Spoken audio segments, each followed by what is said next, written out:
Hi dear students, how are you? Today we're going to understand how to use passive voice sentences, okay? And how to structure them. Entonces, para hoy, como me lo pidió Freddy, voy a explicarles cómo se estructuran las oraciones en voz pasiva. Primero tenemos que saber que la mayoría de oraciones que nosotros realizamos son voz activa, donde le damos protagonismo al sujeto, quien realiza la acción, por eso siempre va de primeras. Y en voz pasiva lo que nos interesa es el objeto, en quién recae la acción. Entonces, como yo les decía en clase, la voz pasiva se construye con los verbos transitivos. ¿Y qué es un verbo transitivo? Es un verbo que responde a la pregunta ¿qué? Entonces, cuando yo digo cualquier acción, la que ustedes quieran, si yo digo jugar, ¿jugar qué?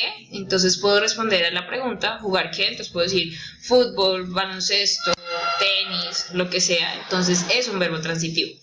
Otro ejemplo, comprar. ¿Comprar qué? Entonces yo puedo decir comprar ropa, comprar un computador, comprar un celular. Entonces el verbo, la acción, sí responde a la pregunta ¿qué? Por lo tanto es un verbo transitivo. Entonces podemos construir oraciones en voz pasiva solo con los verbos transitivos. ¿Y cómo sabemos que un verbo es transitivo? Simplemente preguntándonos ¿qué? ¿Listo? Entonces, continuamos. Recuerden que en la voz pasiva se le da protagonismo es al objeto de la oración. Aquí tenemos un ejemplo, my grandfather built a house. En esta oración, la oración está en pasado. ¿Quién realizó la acción? My grandfather, ¿cierto? ¿Qué construyó? Una casa, a house. Entonces, build, que es construir, sí es un verbo transitivo, por lo tanto, puedo convertir esta oración en voz pasiva. Esta es voz activa porque le doy protagonismo al sujeto y voz pasiva es cuando me importa es el objeto, ¿listo? Entonces, a house, como está en pasado simple, utilizo el verbo, que es el verbo to be en pasado, was, el verbo principal en pasado participio y después digo quién realiza la acción utilizando el by. Muchos de ustedes utilizaron for.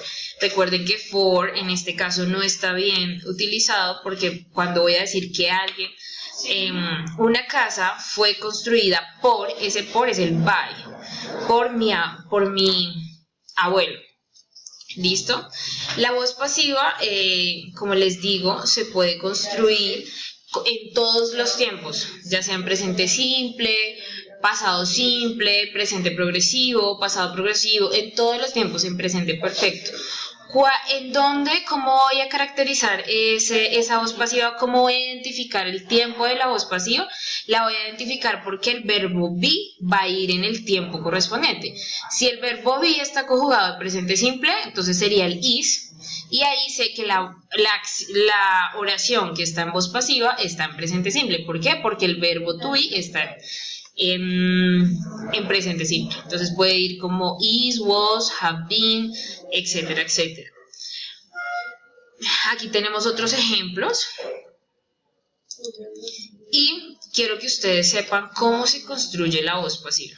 Entonces la voz pasiva se construye con el objeto de la oración al cual voy a resaltar. Después de eso va el verbo to be en el tiempo correspondiente, ya sea presente, pasado, pasado perfecto, presente simple, progresivo, pasado progresivo, presente perfecto, progresivo, bueno, el tiempo que sea. El verbo to be es el que va a estar conjugado en el tiempo correcto. Luego del verbo to be va a ir el verbo principal en pasado participio, que es la tercera columna de los verbos que ustedes tienen. ¿Listo? Y luego va a ir el complemento, y si quiero resaltar quién fue el que construyó o el que hizo esa acción, entonces utilizo el by. Recuerden que eso no es tan importante porque precisamente lo que nos importa es el objeto, ¿sí? Sí es muy importante decir por quién fue hecha o por quién realizó esa acción, ahí utilizamos el by, pero si no es importante no se realiza, no se pone, ¿sí? Entonces aquí tenemos la voz pasiva en presente simple. This room is clean every day. ¿Sí? Sale de somebody cleans this room every day. Como no les importa, no es importante quién lo realizó, sino que la alcoba es limpiada todos los días. Entonces digo, this room is cleaned Recuerden, verbo to be que me indica el tiempo de la oración y el verbo en pasado participio. Entonces, cada vez que ustedes vayan a hacer oraciones en voz pasiva, el verbo to be es el protagonista, ¿listo?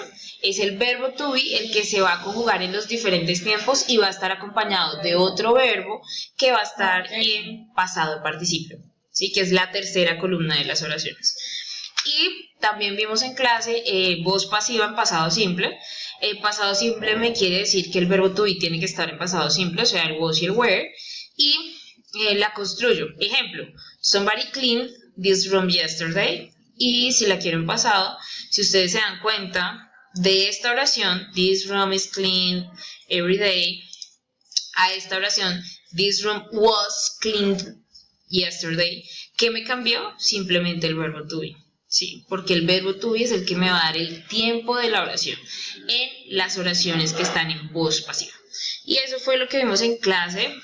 Digamos que la idea es que ustedes practiquen, tengan muy en claro las estructuras de las oraciones para que puedan construir estas oraciones en voz pasiva. ¿Listo, chicos?